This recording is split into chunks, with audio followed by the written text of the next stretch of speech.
Alors nous accueillons Tiffaine Chevalier, vous êtes pédologue, c'est-à-dire que votre domaine d'intérêt c'est la science des sols, vous travaillez à l'Institut de recherche pour le développement et vous intéressez à un lien assez direct qui s'opère entre la sécurité alimentaire et les changements climatiques et notamment, entre autres terrains, vous travaillez à Madagascar où vous développez des pratiques agricoles alternatives, en tout cas plus respectueuses. Alors déjà, avec qui vous travaillez dans ce pays? On travaille avec le laboratoire des radioisotopes, qui est un laboratoire de l'université de Tana. Et on travaille aussi avec une ONG qui s'appelle AgriSud International et bien sûr avec des agriculteurs. D'accord.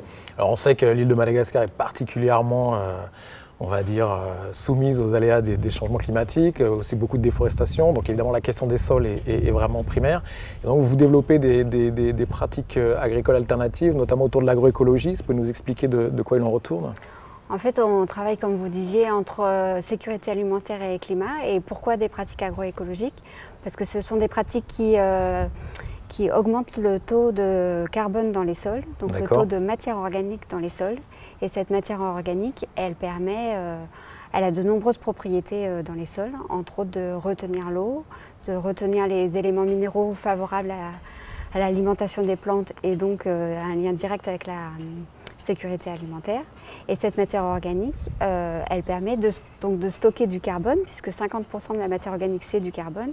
Ce carbone qui vient de l'atmosphère, qui est prélevé par les plantes via la photosynthèse. Les plantes, en mourant et en se décomposant dans les sols, alimentent le stock de carbone des sols. Donc c'est un puits de carbone de l'atmosphère vers les sols. D'accord.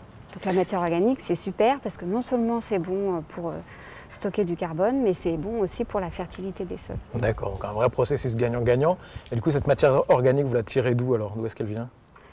Elle vient des plantes. Donc c'est soit on plante des arbres dans les champs, donc c'est l'agroforesterie, et donc directement la matière organique qui vient de ces arbres qui alimentent les sols.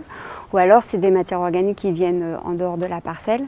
Et donc là, c'est des composts ou des fumiers qui peuvent alimenter ce stock de matière organique. D'accord, donc ça veut dire que les éleveurs gardent Bon, voilà. C'est aussi un moyen de concilier l'agriculture et l'élevage. D'accord. Et à Madagascar, j'imagine une question très importante, enfin en l'occurrence, l'élevage et l'agriculture. Donc ça veut dire que du coup, tout ce compost est réintroduit dans les sols pour des pratiques agricoles du coup plus respectueuses en tout cas de l'environnement et donc moins impactantes pour les changements climatiques. Ce travail, vous le menez à Madagascar, j'imagine dans d'autres pays en Afrique probablement, et c'est en réseau, vous travaillez? Donc effectivement, nous travaillons à travers aussi un réseau qui s'appelle le réseau CASA, Carbone Sol Afrique, pour une agriculture durable. Et donc ce réseau regroupe surtout des chercheurs africains, donc pas que malgaches, d'Afrique de l'Ouest et d'autres, et des chercheurs européens autour de cette thématique du carbone des sols pour la sécurité alimentaire et le climat. D'accord, j'imagine des échanges de bonnes pratiques entre pays. Ouais, voilà, de bonnes pratiques agricoles, mais aussi de bonnes pratiques pour mesurer ces teneurs en carbone dans les sols selon différentes pratiques agricoles qui sont conduites.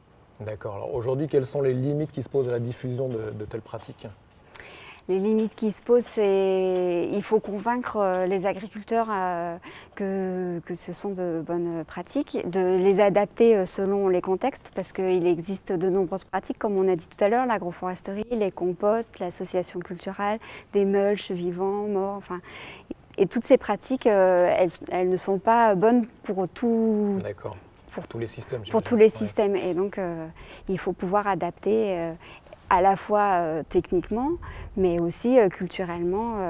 Il y a des pratiques qui sont plus faciles à adopter pour certains agriculteurs que pour d'autres. D'accord. Et le rapport coût-bénéfice, parce que j'imagine que certaines pratiques sont peut-être plus coûteuses au moins en main-d'œuvre, mais au moins les bénéfices tirés peuvent compenser cette. Voilà. Typiquement, l'agroforesterie, planter des arbres et suffisamment dans les champs, c'est beaucoup plus coûteux en main-d'œuvre et en argent que le compost qu'on peut faire localement dans sa ferme. D'accord. Écoutez, on vous souhaite une bonne continuation dans ces projets. Et on a planté ici des lauriers roses. Bon, c'est pas à manger, ça se mange pas. Non. Effectivement, ça ne réglera pas la question de la sécurité alimentaire, mais ça stocke le carbone de l'atmosphère. Oui, quand même. Quand même. Et pour ça, donc pour voir ce que vous avez fait à Madagascar, il y a un film que vous avez tourné. Il y a un film qu'on a tourné au printemps dernier, qu'on peut voir sur la chaîne de l'IRD et qui illustrera ce dont on vient de parler. D'accord, et avec le lien qui s'incruste à nouveau sur l'écran. Et puis sinon, comme l'année 2015, c'est l'année internationale des sols qui a été décrétée par la FAO. Donc il y a pas mal d'événements sur les sols cette année. Et entre autres, le 21 novembre à Montpellier, salle Rabelais. Et je vous invite à tout savoir sur les sols qui ne font pas que nourrir les hommes, mais encore plein d'autres. Le 21 novembre, à quelle heure? Toute la journée de 9h à 17h. Parfait. Eh ben, merci beaucoup Tiffaine. À bientôt. Au revoir. Agropolis International, le grand pôle de recherche et formation en agronomie, alimentation, environnement, vient de lancer un nouveau dossier sur l'adaptation au changement climatique.